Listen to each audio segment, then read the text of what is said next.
Hey everybody, my name is Miguel Meneses and I'm the engineer and support technician here at Delta Scientific. Today we'll be going over maintenance tech tips to ensure that your barriers keep running for many years to come.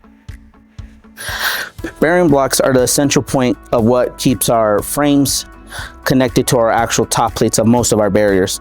If for some reason your bearing block is not attached securely to the scat plate down beneath, over time, heavy usage of our barriers, with this being loose, can end up destroying the scat plate beneath and destroying the threads on the bolt itself, and even worse, sometimes destroying the threads on the actual scat plate.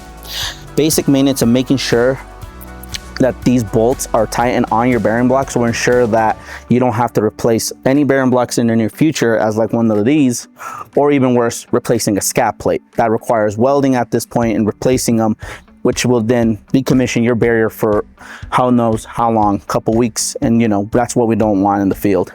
So basic maintenance of making sure that your bearing blocks are secured down to your scat plates will go a long way and ensure that your product stays working conditions for many years. Drop a comment below with the question for our master tech or engineer, and maybe we'll feature it in an upcoming video. Like and subscribe so you don't miss out. Thanks for watching.